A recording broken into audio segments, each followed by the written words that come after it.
La carreta avanzaba cada vez más lejos, y Chon estaba sentado tranquilamente en ella.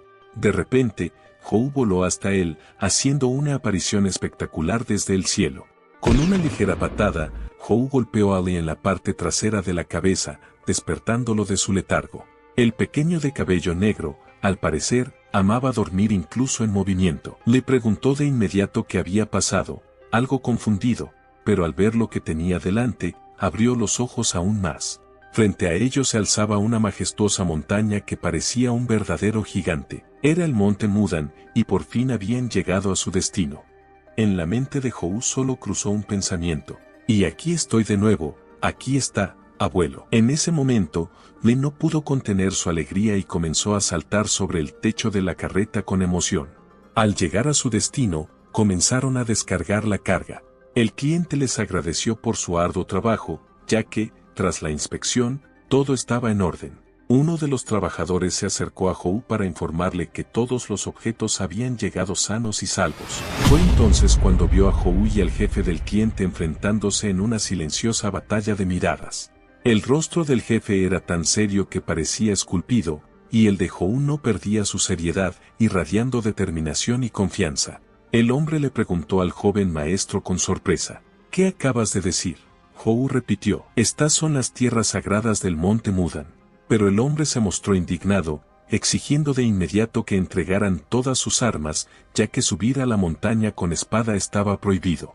Al joven maestro no le gustaban ese tipo de reglas, pues él estaba acostumbrado a decidir por sí mismo dónde dejar su espada. El guardia insistía en que mientras tuviera la espada consigo, subir a la montaña sagrada era imposible. Pero Hou creía que el lugar más seguro para una espada era el cinturón de su portador, y se mantenía firme en su decisión. Sin embargo, su interlocutor estaba convencido de que si el dueño ya era un problema andante por sí mismo, entonces la espada también se convertiría en una amenaza. Le pidió a su hermano mayor que cediera un poco y aceptara las exigencias. Al final, Hou desenvainó su espada, aunque a regañadientes.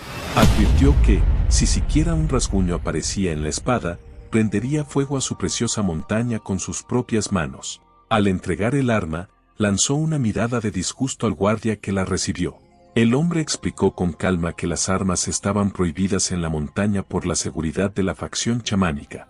Hou, sin embargo, comentó con sarcasmo: ¿y si una persona usa su cuerpo como arma, entonces qué? ¿Les cortamos las manos y los pies como muestra de respeto? El guardia comenzó a enfadarse aún más con el muchacho, que claramente no se tomaba en serio sus normas, y Hou solo sonrió con picardía, entornando ligeramente los ojos. El guardia ordenó a Inson que guiara a los invitados hacia la montaña sagrada. Le estaba simplemente asombrado por la terquedad de Hou, quien no cedía ni siquiera ante reglas estrictas. Como norma, los recién iniciados de tercera generación, aquellos que recién comenzaban su entrenamiento en el camino hacia la iluminación, se encargaban de la seguridad. Pero ese día, el novicio de segunda generación, el comandante Mong, estaba a cargo. El maestro Mong era estricto no solo con sus estudiantes, sino también consigo mismo, lo que hacía que su influencia fuera aún más fuerte. Esto fue explicado por el joven guía para que los invitados comprendieran que Mong no era una mala persona, solo estricto en su enfoque. Para Hou, esto era comprensible porque él mismo era disciplinado. Hou creía que el problema estaba más bien en quienes se negaban a entender las verdaderas razones de la austeridad. Lee, por otro lado, sentía respeto por Mong, porque a pesar de su apariencia joven, su comportamiento y seguridad dejaban una fuerte impresión. El guía añadió que JYN era el orgullo de la facción Mudan, lo que enfatizaba aún más su importancia. También señaló que Hou debía haber memorizado la maestría de JYN en la técnica de la espada Tai Chi. El maestro mencionaba esta técnica más de una vez porque la facción Mudan, también conocida como la facción Tison, junto con Soom, eran los dos pilares de los clanes ortodoxos que vivían en las montañas gemelas. La facción Mudan estaba orgullosa de JYN, aunque pareciera un poco rebelde y arrogante. Ahora se volvía claro lo que ocurría tras bambalinas en su mundo y cómo la facción mantenía su orgullo. Los pensamientos de Hou fueron interrumpidos de repente cuando Lee comenzó a gritar alegremente. Las tierras de Mudan se abrían ante ellos en toda su grandeza. En la cima de una alta montaña se erguían estructuras arquitectónicas impresionantes por su perfección. Fueron recibidos por Monguk, uno de los aprendices a cargo del palacio Wu Jin. Saludó cálidamente a los invitados, expresando la esperanza de que su viaje hubiera sido sin contratiempos.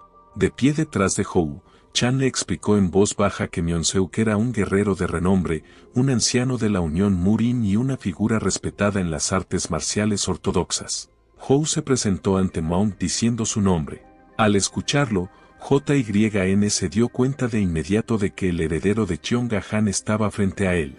Recordaba su primer encuentro. Hou entonces se presentó sin siquiera dar su nombre, simplemente declarando que venía de Cheonga-jan. JYN estaba convencido de que ese chico creía que era especial y que actuaba con demasiada arrogancia. No podía tolerar a ese tipo de personas, nacidas en familias ricas que nunca conocieron el trabajo real. Seok se acercó a Hou y expresó su gratitud al clan Cheonga-han. Preguntó por el padre de Hou, ya que hacía mucho tiempo que no se veían. Seok intentó recordar la última vez que hablaron, durante el pacto celestial. Su conversación se alargó y pareció demasiado extensa. En respuesta, el joven heredero solo comentó que habían recorrido un largo camino y que literalmente se caía de cansancio. Continuó diciendo, me obligaron a subir hasta aquí con la promesa de que podría descansar, pero ¿cuándo vas a hacer eso si estás hablando todo el tiempo? Al oír tal insolencia, JYN no pudo soportarlo más y le señaló a Hou que su maestro aún no había terminado su discurso. Hou respondió que era difícil captar el punto del maestro cuando hablaba durante tanto tiempo. Esto solo hizo que JYN se enfadara aún más y sintiera cómo crecía su ira. Seok no entendía la razón del enfado de JYN, ya que podía ver que Hou realmente estaba cansado y no lo veía como algo que mereciera enojo. Disculpándose nuevamente, Seok señaló que tal vez había hablado demasiado. Se disculpó con Hou por su verbosidad, intentando calmar las cosas. Después de eso, JYN ordenó que prepararan lugares para descansar y comida para que los invitados pudieran recuperar fuerzas. Bajando un poco la cabeza, se resignó a esta decisión, aunque en su corazón seguía irritado. En ese momento se preguntaba si había reaccionado de forma exagerada o si ese pacífico Hou lo estaba provocando deliberadamente al despertar sus emociones.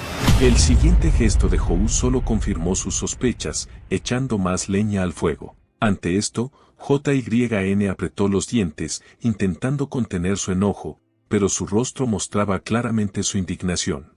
Después de un rato, sentados a la mesa, Lee le explicó al joven maestro que debía comportarse con más discreción. Recordó las palabras del padre de Hou, quien dijo que esta era una gran oportunidad para ganar experiencia en la comunicación. Los artistas marciales valoran el respeto, y el comportamiento de Hou solo generaba desagrado en todos a su alrededor. En ese momento, Lee notó dos palillos clavados directamente en la mesa de madera frente a él. Parecía que Hou ya estaba cansado de escuchar sermones del moreno Lee. Este se quedó en silencio, tragándose sus palabras por miedo. Hou golpeó la mesa con las manos sin siquiera probar un bocado de comida y señaló con indignación que ese plato no estaba hecho para saborearse. Después de todo, se supone que debería tener algo de carne, exclamó, mirando decepcionado el plato sin ni un solo trozo. Lee le preguntó si sabía que todos en la facción Mudan eran vegetarianos.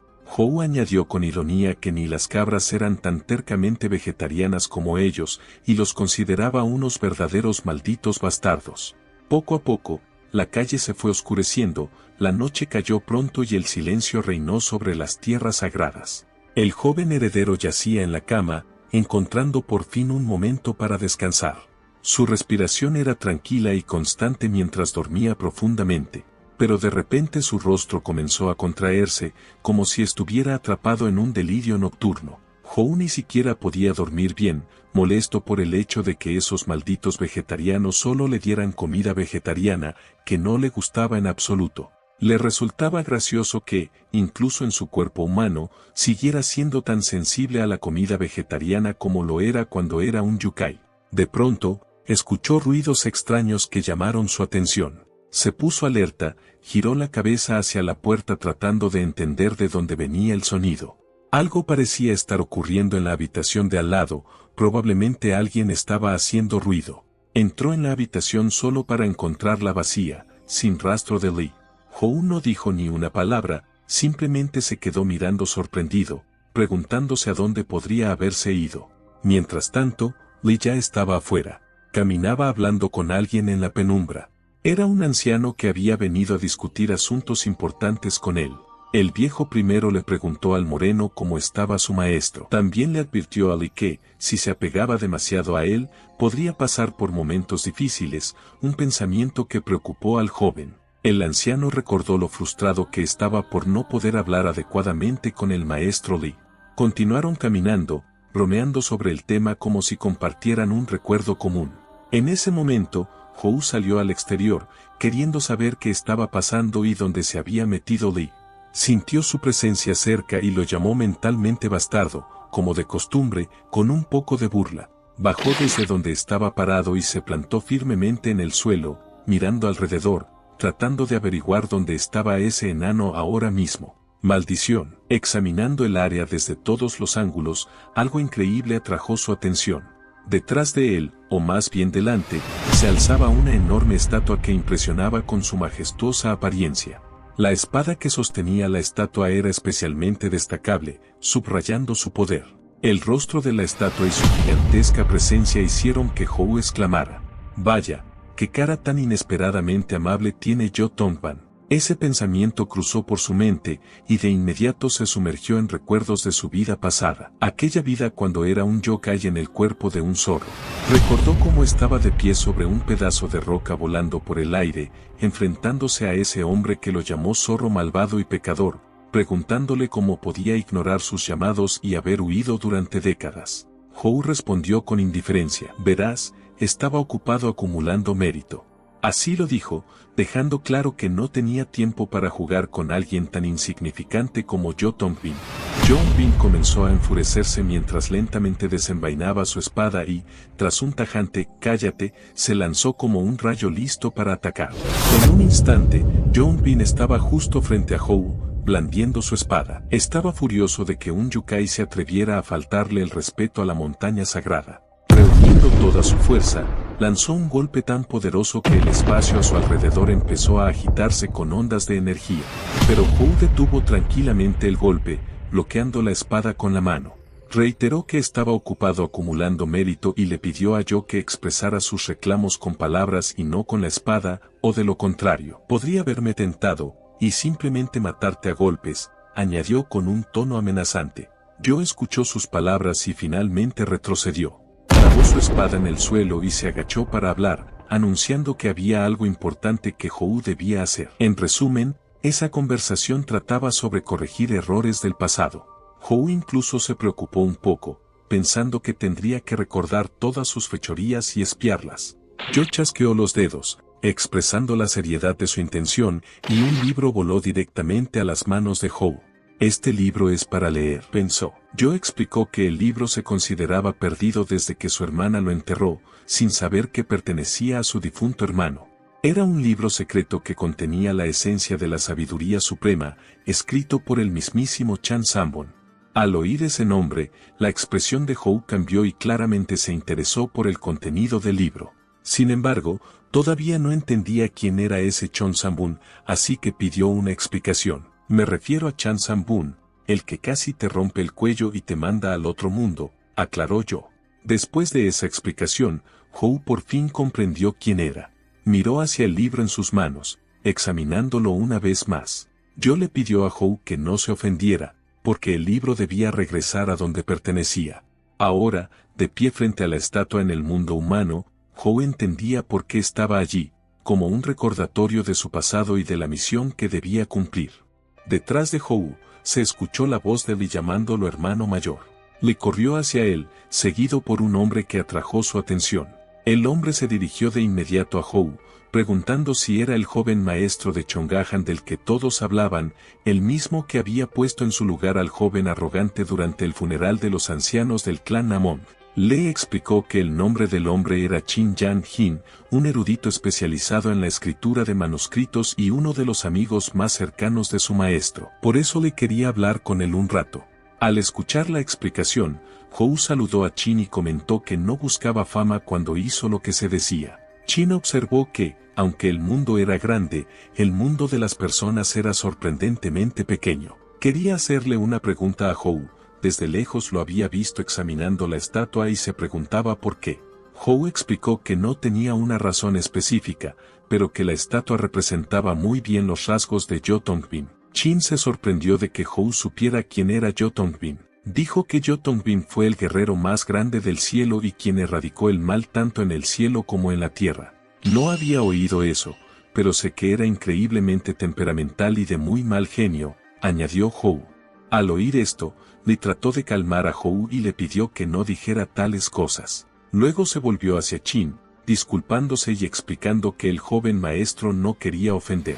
Qin simplemente rió, entrecerrando los ojos con gusto, le preguntó al joven maestro cómo conocía tan bien a Yuanbing. Qin notó que muchas historias graciosas de antiguos manuscritos hablaban de la fuerte personalidad de Yuanbing. Incluso aquellos que estudian el taoísmo en profundidad suelen tener diferentes suposiciones y, en realidad, saben poco. El comentario preciso del joven maestro mostraba que no solo era conocedor de las artes marciales, sino que también tenía un profundo entendimiento de la literatura. Así lo veía Qin. No sabía realmente cómo había sido retratado en los manuscritos, pero estaba seguro de que sabía más de lo que allí estaba escrito.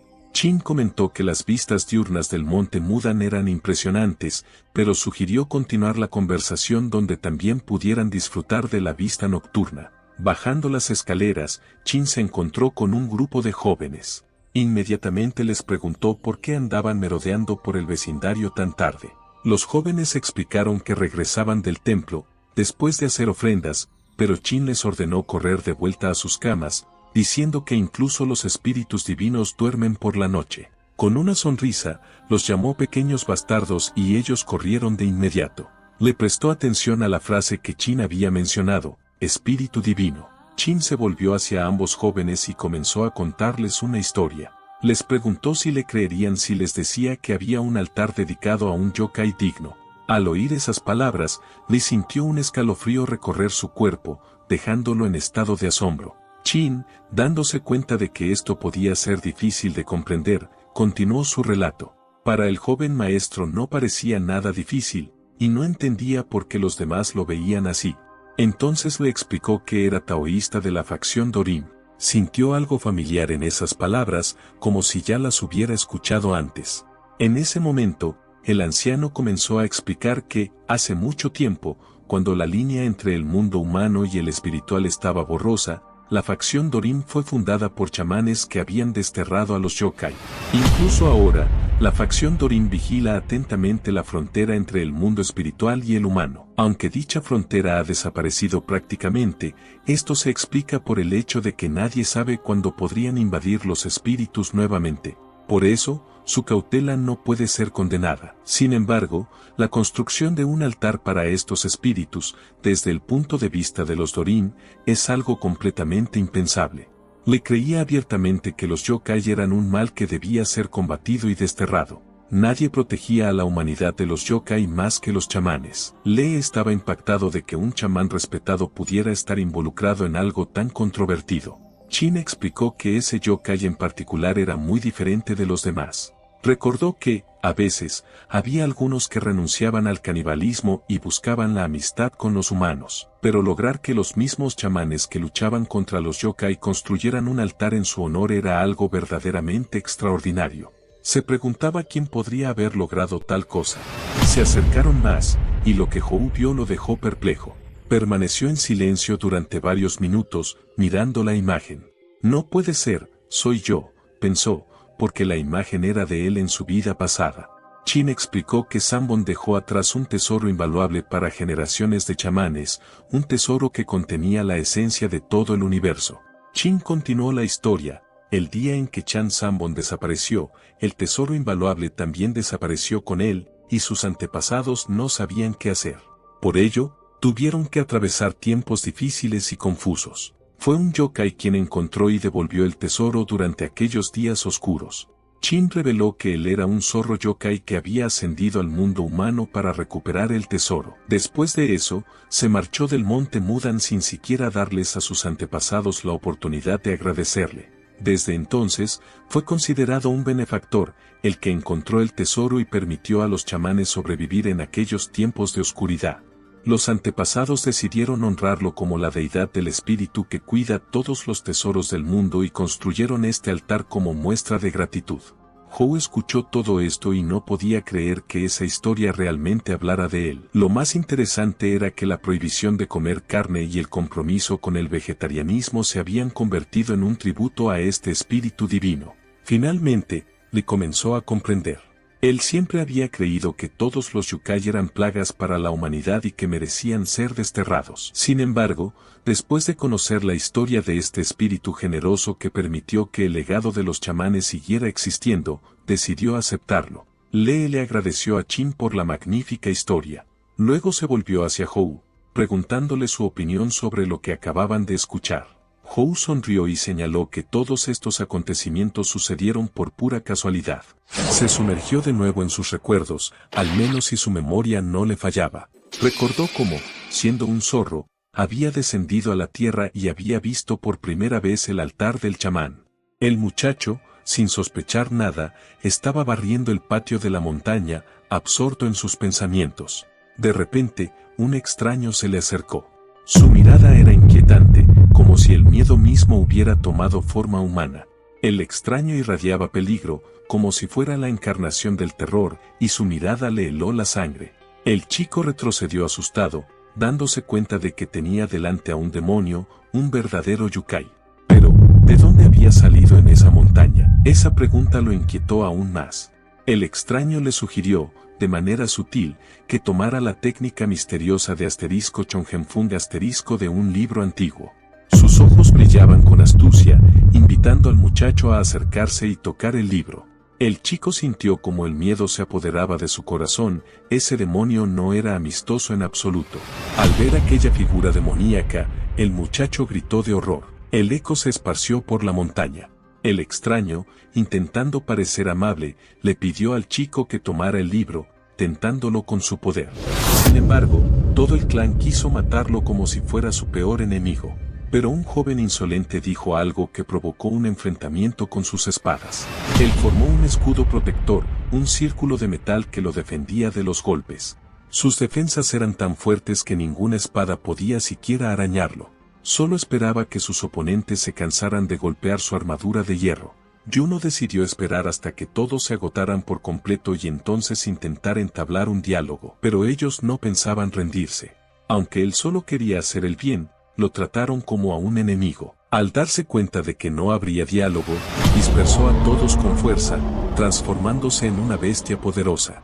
Los presentes presenciaron el increíble poder que liberó. Como una bestia salvaje, lanzó un rugido lleno de superioridad. Juno advirtió a todos que lo trataran con respeto, o los despedazaría y convertiría sus vidas en una sangrienta carnicería sin dejar rastro. Esperaba que, si los asustaba un poco, comenzaran a escucharlo con atención. Pero esos hombres desesperados no pensaban retroceder, ni siquiera ante la muerte. Su líder les ordenó reunir todo su coraje, y con una furia renovada, se lanzaron contra Juno, decididos a luchar hasta el final. Juno comenzó a perder el equilibrio. Sus ojos ardían con poder demoníaco. De su boca surgió una esfera de energía descomunal que comenzó a incinerarlos, recordándole batallas pasadas. Recordó entonces que matar innecesariamente no le traería ningún beneficio, ya que él buscaba la iluminación. Se preguntó si el clan Mudan sería destruido por una malicia tan absurda. Cuando había unas 200 personas tiradas en el suelo, uno de ellos se le acercó y le preguntó por qué había venido. Juno comprendió que el joven con el que se había encontrado antes nunca les había contado la verdad, como él le había pedido. Al descubrir que había sido malinterpretado, finalmente les reveló la técnica secreta. Aunque habría sido mejor explicar todo desde el principio, no tuvo tiempo. De inmediato, desenvainaron sus espadas y lo atacaron. A pesar de ello, el maestro le agradeció por revelar la técnica secreta, el tesoro del clan. Sin embargo, no comprendía por qué un Ekai decidiría hacer algo así por los humanos. El rostro del Ekai era impenetrable, con una sonrisa espantosa brillando en sus labios. Solo comentó que estaba a punto de marcharse. No entró en detalles, dijo que estaba huyendo y haciendo lo que quería. Era una criatura divina, un noble asterisco forestal asterisco, y le gustaba fingir y jugar con los sentimientos de los demás. A causa de sus palabras, el clan se convirtió en vegetariano, renunciando a la carne, todo por sus sabias palabras y la técnica de asterisco Chongenfang asterisco. La historia llegó a oídos de un muchacho, dejando una marca profunda en él. En sus pensamientos, comprendía que, en realidad, no le importaban las consecuencias. Sabía que no importaba a quién culpar, al final era su culpa. Tal vez incluso la muerte de aquel joven también fue su error. Era consciente de que esa era su responsabilidad personal. El espíritu que había invocado era popular entre los estudiantes. El chico que estaba a un lado le pidió que guardara silencio. Lee Ryan exclamó con entusiasmo que esa era la verdadera historia. Se volvió hacia su hermano mayor, sin comprender lo que le había ocurrido. Señaló que su maestro, un verdadero conocedor de la cultura y la historia, tal vez podría saber más sobre esta zona. Sin embargo, el anciano maestro no tenía idea de qué clase de campo era ese. El chico exhaló con indiferencia, con la mirada perdida entre los presentes. Extendió la mano, donde brillaba una misteriosa capa de luz. El anciano, al ver esa luz en su mano, reaccionó con sincera sorpresa. Era evidente que reconocía ese artefacto, porque sabía lo que era, uno de los tesoros del clan Mudan, la orbe celeste de la vida, que había sido robada unos meses atrás mientras viajaban por tierras vecinas, causando gran revuelo. El anciano confirmó que era una joya, sin embargo, no conocía realmente su importancia. Le preguntó al chico, con una mirada indiferente, dónde había encontrado esa capa rara. Tiempo después, vemos a un hombre haciendo algún tipo de sacrificio, tratando de captar la atención del espíritu. Rezaba fervientemente, con la esperanza de que un gran espíritu se le apareciera en sueños para darle fuerza.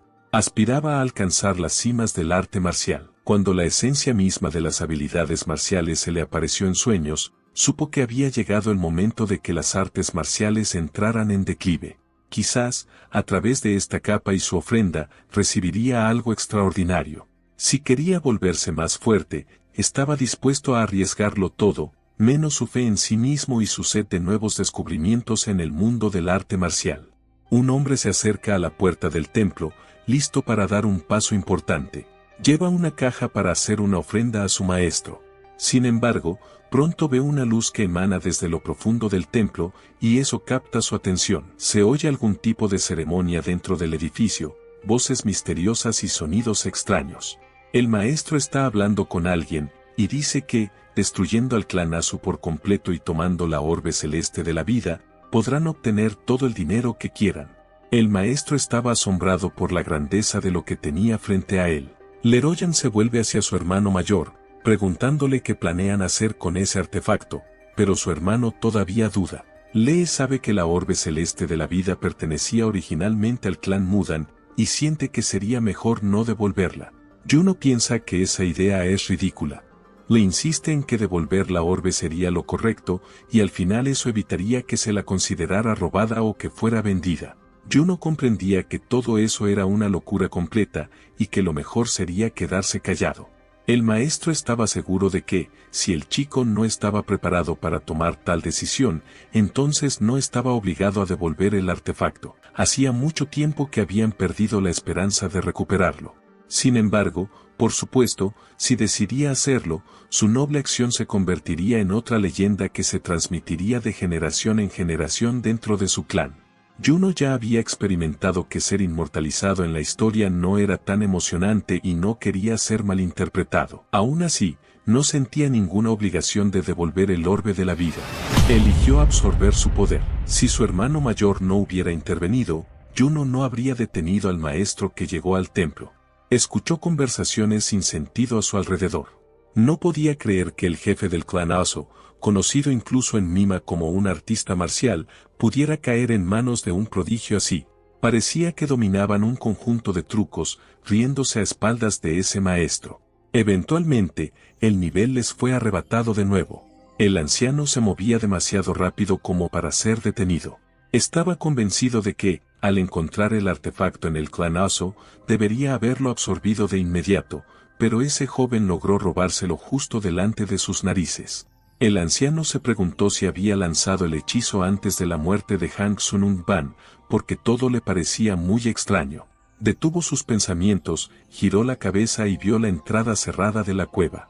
Se dio cuenta de que ese era el lugar que había estado buscando. Comprendió que ese era el sitio exacto donde había lanzado todo su poder primigenio para detenerlos. Entre sus oponentes había incluso quienes intentaron huir, y algunos temblaban de miedo. Era la cueva del demonio, y su entrada estaba sellada, o eso se decía. Pero ¿quién se atrevería a detenerlo? Estaba claro que ninguno de los lugareños se atrevía a interponerse en su camino. Notó que el espacio sobre la cueva estaba abierto, así que este hallazgo podía considerarse su propio descubrimiento. Al entrar, vio una densa niebla llenando el espacio. Una energía extraña y poderosa emanaba de la niebla, perceptible incluso desde lejos. Al mirar más de cerca, notó que podría ser su propio poder. Sin creer lo que veía, comenzó a descender más profundamente en la cueva. La niebla azul emitía una luz inusual, llena de un resplandor energético. Se dio cuenta de que, en su vida anterior, había invertido un poder increíble en ese golpe y que incluso 100 años después, todavía podía sentir la fuerza de aquel impacto. Al comenzar a absorber ese poder, su estado de ánimo mejoró considerablemente. Comprendió que, aunque había pasado mucho tiempo, el poder seguía siendo el mismo. Al día siguiente, en las montañas, en una de las casas, le trajeron al joven maestro su ropa especial para ese día. Era un atuendo formal preparado especialmente para él. Cuando le preguntaron si necesitaba algo más, Juno se despertó de mal humor, por lo que le ofrecieron una bebida. Los niños habían preparado todo lo necesario, notando que no había dormido bien, e incluso se ofrecieron a masajearle los hombros. Juno se volvió hacia su hermano menor, preguntándose por qué esos niños lo habían estado molestando con tanta insistencia desde temprano. Resultó que, en realidad, no era temprano en absoluto, y la noticia de que su hermano mayor había encontrado el orbe azul de la vida se había esparcido por todo el clan. Gracias a esto, el hermano mayor se convirtió en el héroe del clan Dan. Le parecía increíble, porque no buscaba fama e incluso culpaba a su hermano menor por haber tomado el orbe azul por su culpa. Como disculpa, el hermano menor le llevó un refrigerio, carne de conejo frita. Sin embargo, la apariencia del plato era completamente inusual, como si no cumpliera con sus expectativas. El mayor comentó que quizás lo estaba alimentando de forma demasiado modesta, con solo vegetales, considerando que Juno no era un miembro de su clan. Al mirar alrededor, Juno incluso notó gotas de sangre en el suelo y otras manchas en la ropa del hermano mayor. Estaba claro que el mayor había cazado y cocinado personalmente ese conejo. Explicó que ese conejo había absorbido el poder de las montañas y el espíritu de ellas, lo que lo hacía muy difícil de atrapar. Los guardias rodeaban el edificio, escuchando la conversación con asombro. Nunca antes habían oído a su líder, Chen Yejin, reír tan despreocupadamente. Al percibir el aroma de carne frita que flotaba desde la mañana, uno de los guardias casi se volvió loco al darse cuenta de lo absurdo de sus acciones. Sin embargo, la verdad seguía siendo la verdad. El joven maestro de John J.Y.N. realmente había logrado infiltrarse en la sala de estudios y encontrar el orbe azul de la vida. Aún así, no creía los rumores y decidió comprobar todo personalmente.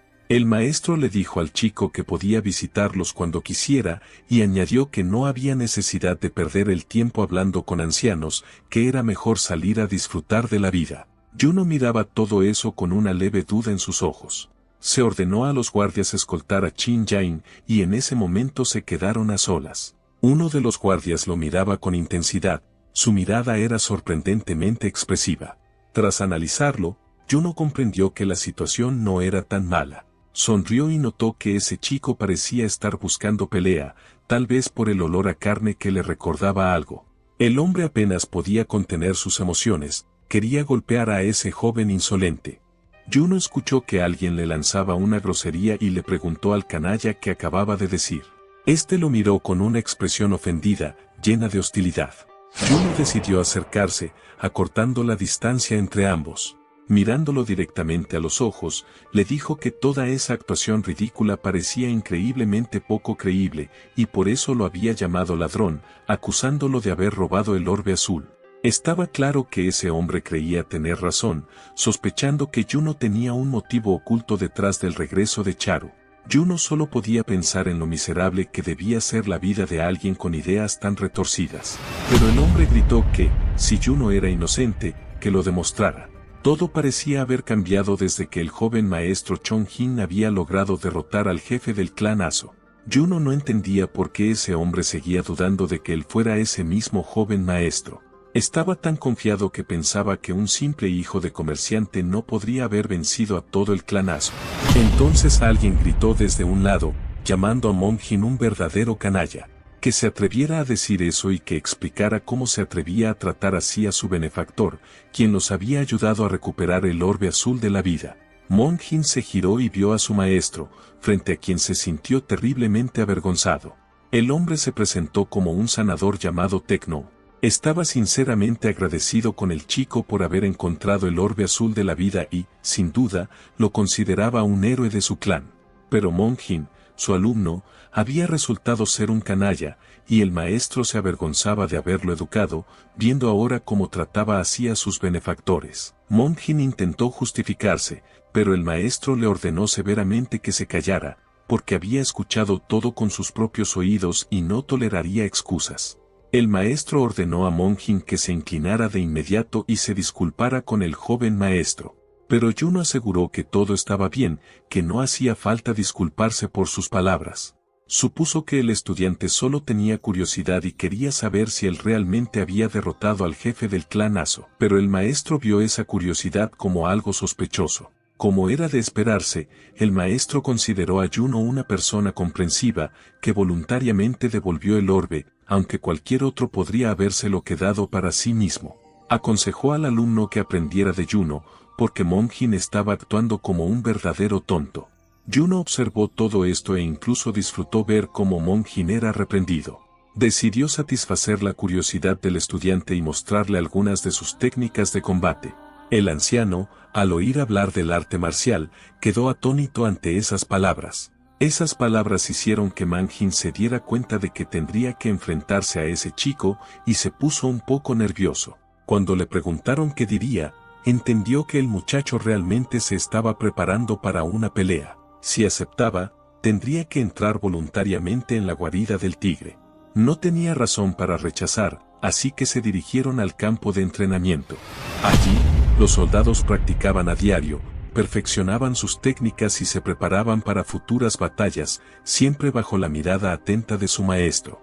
De pronto, apareció un médico de la corte y le preguntó al anciano cómo iban las cosas en el entrenamiento. El maestro se preguntó qué hacía allí el doctor, pero notó que había venido a presenciar un enfrentamiento interesante. El maestro no entendía qué podía haber de interesante en eso. Mientras tanto, el entrenamiento terminó y comenzaron a limpiar el campo. En el horizonte apareció el joven maestro junto con Monjin. El doctor comentó que este enfrentamiento prometía ser emocionante. Monjin notó que incluso Chin Ya-jin estaba presente. Estaba convencido de que había llegado el momento de humillar a ese presumido que intentaba hacerse pasar por alguien importante. Cuando estuvieron frente a frente, Juno preguntó si lucharían con espadas de madera. Era un entrenamiento serio para Monjin, quien explicó que una espada así, aunque fuera de práctica, ayudaba a desarrollar la verdadera fuerza. Por un breve momento, Juno tendría que defenderse con una espada de madera mientras permanecía dentro de un círculo dibujado en el suelo. A Juno le interesó esa prueba del círculo, recordando su vida pasada. Monjin explicó que si salía del círculo, significaría que se había asustado o había abandonado la lucha a mitad de camino, y entonces la pelea terminaría. En ese caso, tendría que admitir que era un cobarde. Juno decidió escuchar todas las instrucciones porque le parecía interesante, aunque si se aburría, haría las cosas a su manera. Al escuchar esto, Monjin comenzó a gritar, dirigiéndose a todos los presentes para que oyeran su declaración. A partir de ese momento, no habría concesiones, y por primera vez, los guerreros tendrían que darlo todo. El maestro observaba entusiasmado lo que ocurría. A su lado, el doctor dudaba de que incluso el joven maestro pudiera resistir. El maestro sabía que cuando 3 unen su poder, se vuelve 5 veces más fuerte, y cuando 5 se combinan, se vuelven 10. En este duelo, Juno competiría contra los 8 mejores estudiantes. Por supuesto, con su ojo experimentado, no podía perderse tal espectáculo. Juno sostenía la espada con firmeza, mirando directamente a los ojos de su oponente. Mon-jin se dio cuenta de que casi no tenía oportunidad. Ahora conocería la derrota frente al maestro Chin Ya-jin. Una atmósfera tensa colgaba entre ellos, y el aire estaba cargado con la expectativa del combate. Todos los guerreros se reunieron, canalizando su energía hacia Juno, preparándose para lanzar su ataque.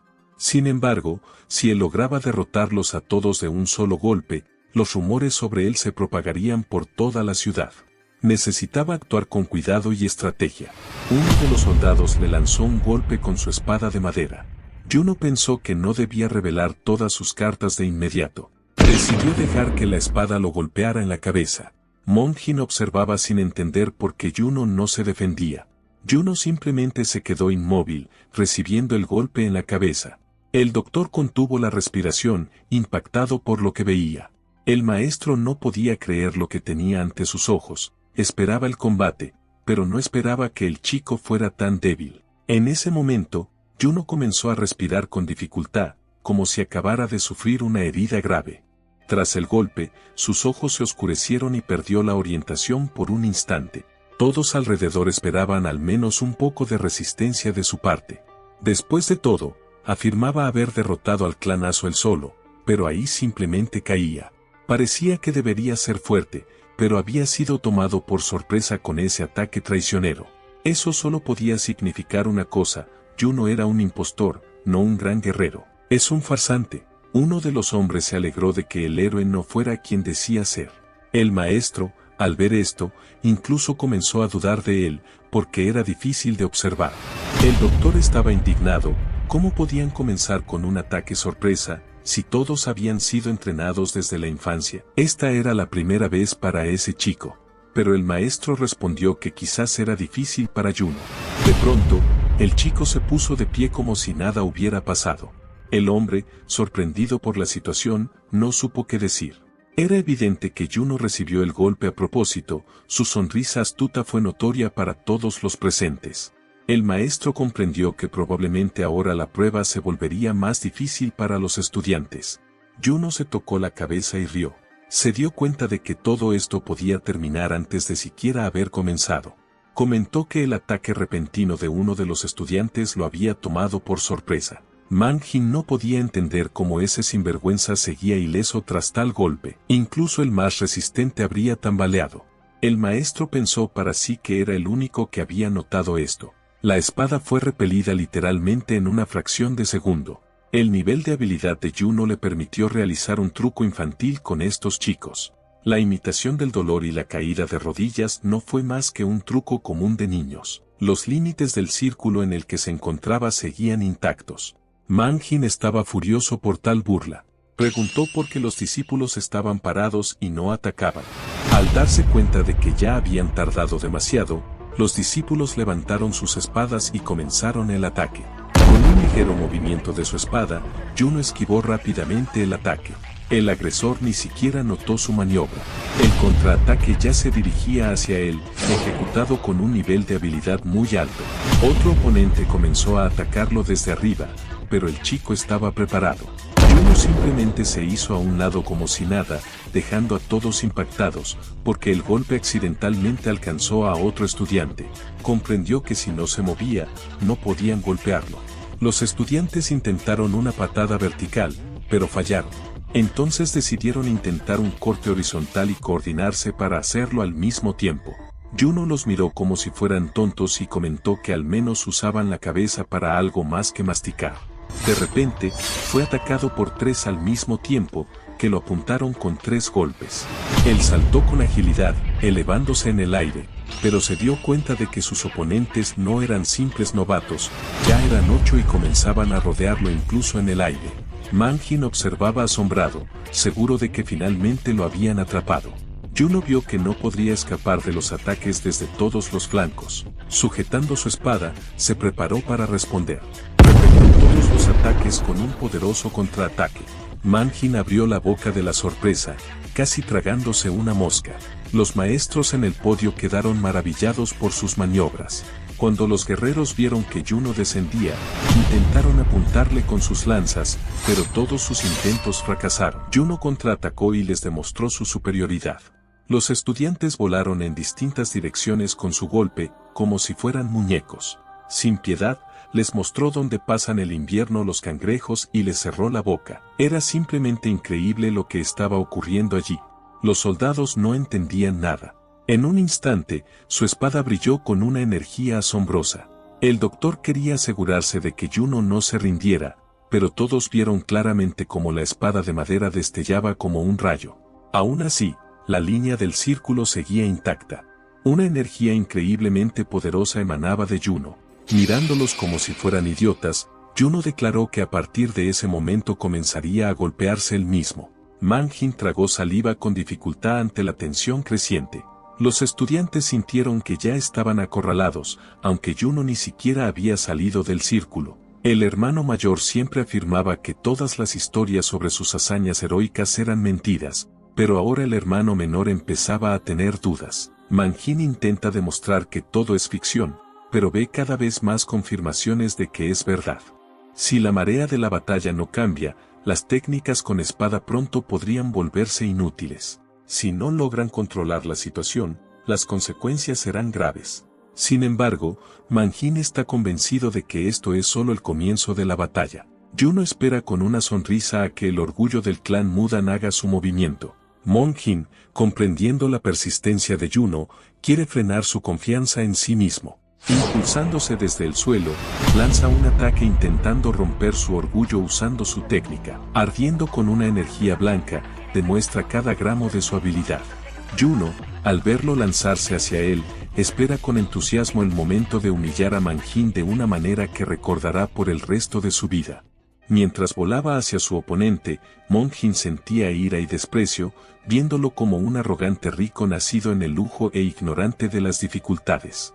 Él, en cambio, había luchado cada día por sobrevivir, trabajando hasta el agotamiento, pues nació en una familia pobre. Quería romper su orgullo y hacerlo arrodillarse ante todos.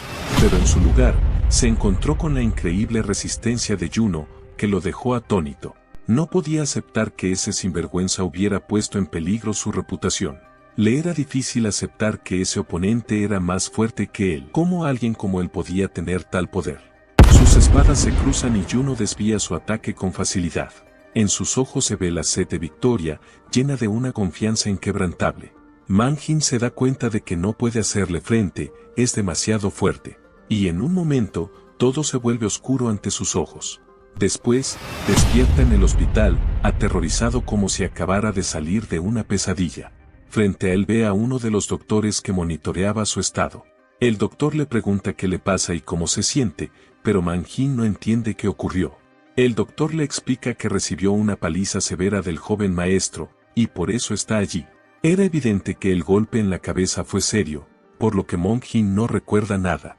Recuerda el momento en que lo atacó furiosamente, pero Juno desvió sus golpes con una sonrisa similar a la del emperador de Jade y luego, en una fracción de segundo, se transformó en la encarnación del rey del abismo, el dios de la muerte, y le dio a Manjin golpes tan poderosos que no pudo resistir.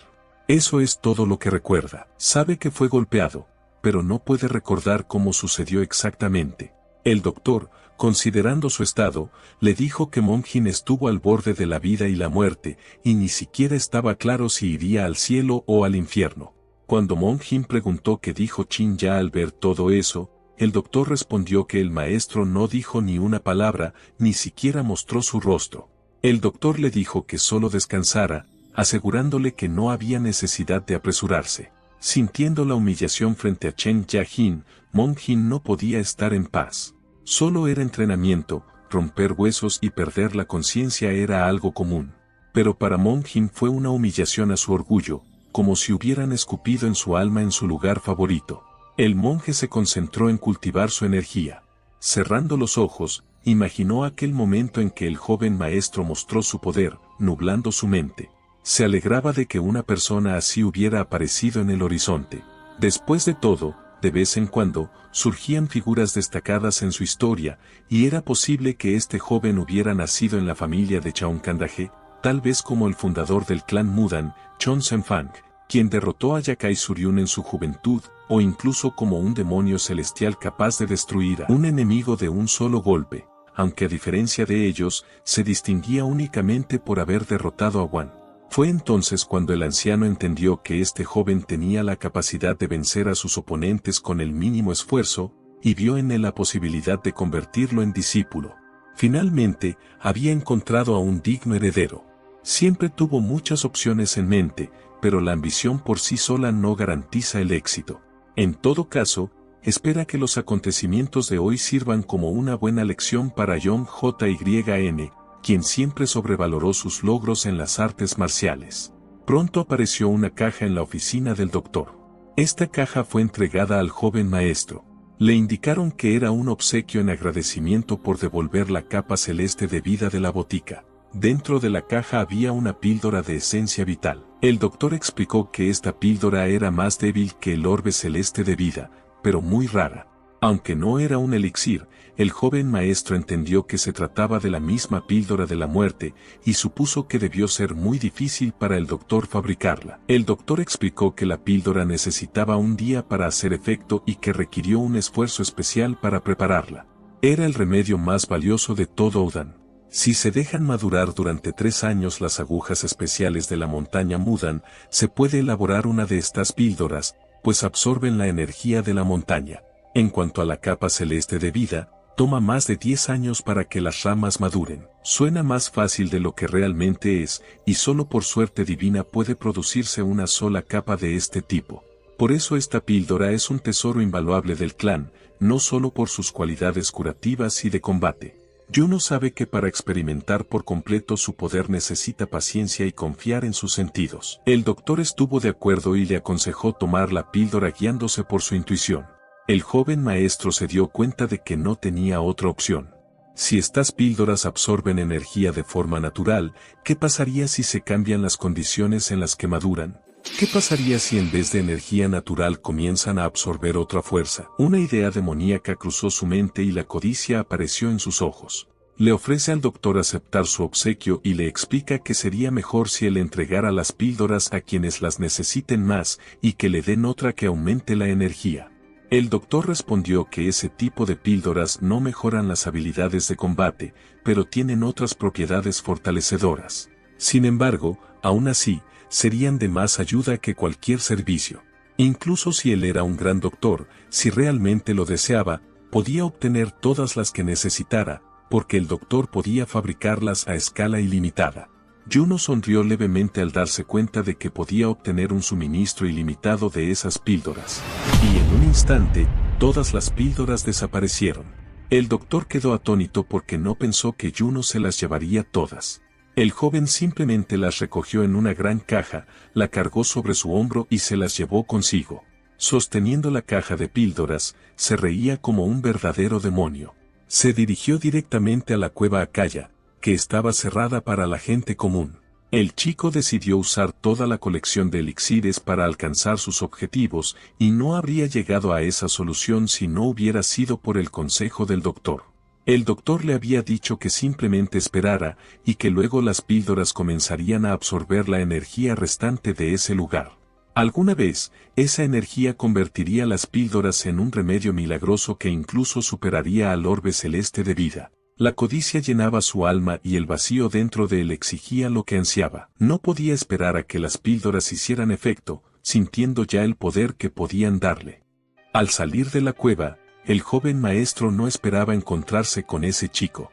Manjin estaba de pie, con la cabeza vendada, mirando directamente a los ojos de nuestro héroe. Lo analizaba con detenimiento y su expresión estaba lejos de ser satisfactoria. Yo no quería entender qué estaba ocurriendo. Notó que Manjin estaba allí parado como si hubiera estado esperándolo durante mucho tiempo y sospechaba que lo había estado siguiendo desde el principio.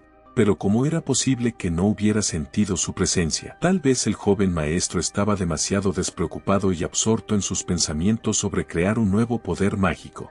Maung Jin estaba indignado al notar que Juno se había atrevido a entrar en la cueva sagrada ignorando el letrero de prohibido el paso. Juno sonrió e intentó dar una excusa diciendo que había oído hablar de un lugar misterioso llamado la Cueva Yakaya y que sentía curiosidad por lo que había dentro. Explicó que en cuanto entró se sintió incómodo y que solo dio unos pasos antes de darse la vuelta rápidamente. Pensó que ese tipo de lugares siempre provocaban horror y ansiedad y sin embargo Juno menciona que él y Maung Jin lo inventaron. ¿Por qué habría de torturarse regresando? Tal vez quería volver a experimentar esa sensación de emoción.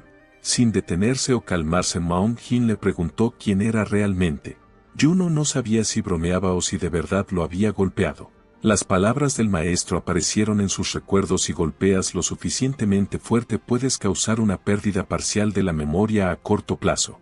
Juno recordó cómo una vez mientras comía olvidó que ya había comido porque había recibido un golpe en la cabeza. El maestro se había reído comentando cómo había olvidado que ya había comido. Tuvieron una conversación poco antes de que perdiera la memoria. Juno no comprendía lo que se discutía y el maestro simplemente le pidió que olvidara y escuchara. Pronto las palabras de Maung Jin salieron con cierta firmeza: ¿quién eres? Juno se dio cuenta de que en esta situación sería ridículo decir que solo era humano, pero seguir fingiendo que no entendía nada también era extraño. ¿Cómo detener a este tipo que constantemente se entrometía en sus asuntos? Recordó lo fuerte que lo había golpeado la última vez y supo que debía prepararse por si había otro ataque. Juno le preguntó por qué hacía esos ruidos temblorosos como un perro mordiendo un hueso. Maung Jin lo miró directamente a los ojos con severidad. De repente lanzó el palo que tenía en la mano. Juno reaccionó rápidamente y atrapó la espada de madera con su mano. Pero la pregunta seguía ahí: ¿por qué se la había lanzado? ¿Qué demonios tramaba Maung Jin? Maung Jin comenzó a decir que de todas las personas contra las que había luchado el joven maestro era el peor moralmente. Pero también notó un detalle muy importante: como guerrero Juno merecía respeto. En el campo de entrenamiento no había podido apreciar bien su fuerza porque estaba dominado por las emociones y ahora quería verla en combate. Se colocó frente al joven maestro, se inclinó ante él y le rogó que le enseñara algo. Juno miró a este tonto y no entendía qué quería de él. Sospechaba que definitivamente había algún truco detrás. Sin embargo, al mirarlo seguía sin comprender qué le había pasado. Su expresión era muy diferente de la cautelosa e insegura que tuvo durante la batalla en el campo de entrenamiento. Ahora sus ojos brillaban con curiosidad como los de un niño. Era obvio que Maung Jin no había venido a luchar sino con un interés genuino como un niño. Bueno, la zapatilla lo logró, pensó Juno, decidiendo que tal vez no debería preocuparse por el interés de ese chico en los secretos de la cueva. Simplemente sonrió y le preguntó si de verdad quería aprender. Después de todo, antes lo había acusado de robo sin tener pruebas, pero ahora parecía genuinamente interesado. El joven maestro notó que en ese momento nadie los estaba observando como en la arena y que en un ataque de ira podría convertirlo todo en un baño de sangre. Pero eso no le importó a Maung Jin. Las amenazas de que la batalla podría costarle la vida hicieron que Jin dudara un momento. Sin embargo, pronto se decidió, levantó su espada de madera y dijo: no me importa. Juno solo pensó que este mocoso estaba presumiendo como si quisiera bañarse en los rayos de la gloria siendo miembro del clan Mudan. Sonrió anticipando que esta batalla de entrenamiento sería interesante. Uno dijo que no lo repetiría 2 veces y Maung Jin estaba de acuerdo, entonces que él actuara. Maung Jin estuvo completamente de acuerdo y entendió todo perfectamente, volvió a pesar todas las circunstancias. Sus logros le parecían mediocres y sentía una fuerte presión psicológica debido a que una persona tan absurda apareció en su camino, pero se dio cuenta de que se había preparado seriamente y sería una tontería renunciar a todo solo por esto. Para ese momento estaba en camino a su propio altar como creía, pero cuando se detuvo y miró a su Dios algo cambió en su percepción. Recordó las palabras del maestro que creía que conocer al joven maestro era parte de su educación. Era una lección importante para él y no había nada de qué avergonzarse. Quizás su maestro escuchó sus plegarias y lo envió a esta prueba como respuesta. Si ese era el caso, sería una tontería dudar de que su vida estuviera en juego. Maung Jin no apartó los ojos de Juno ni por un segundo, tan concentrado y atento como fuera posible. El joven maestro observaba a su oponente y estaba listo para el siguiente movimiento. Si su oponente estaba listo, entonces era hora de empezar la batalla. Juno se lanzó hacia adelante como si levitara. Fue un truco obvio para Maung Jin. Sin embargo, su devoción por las artes marciales tocó el corazón de Juno. Juno incluso sintió un poco esa devoción, sintiendo el peso que esta pelea tenía en su oponente. Y ahora ese momento había llegado. Estaba frente a los ojos de Maung Jin, que aún no habían visto el mundo real y no podía comprender completamente lo increíble que podría ser esta batalla. Si Maung Jin podía ver incluso el más pequeño detalle, eso le ayudaría a avanzar en su comprensión de las artes marciales. En el momento en que uno pasó de largo, parecía que miles de ataques increíblemente poderosos comenzaron a desgarrar su ropa y golpear su cuerpo. Uno, como un dios de la guerra, pasó mostrando ninguna emoción, exhibiendo una habilidad increíble. Maung Jin solo admitió que era impresionante. En ese momento sus ojos se giraron un poco más y se habría desmayado. Uno terminó esta pelea. Su resultado es conocido por todos nosotros.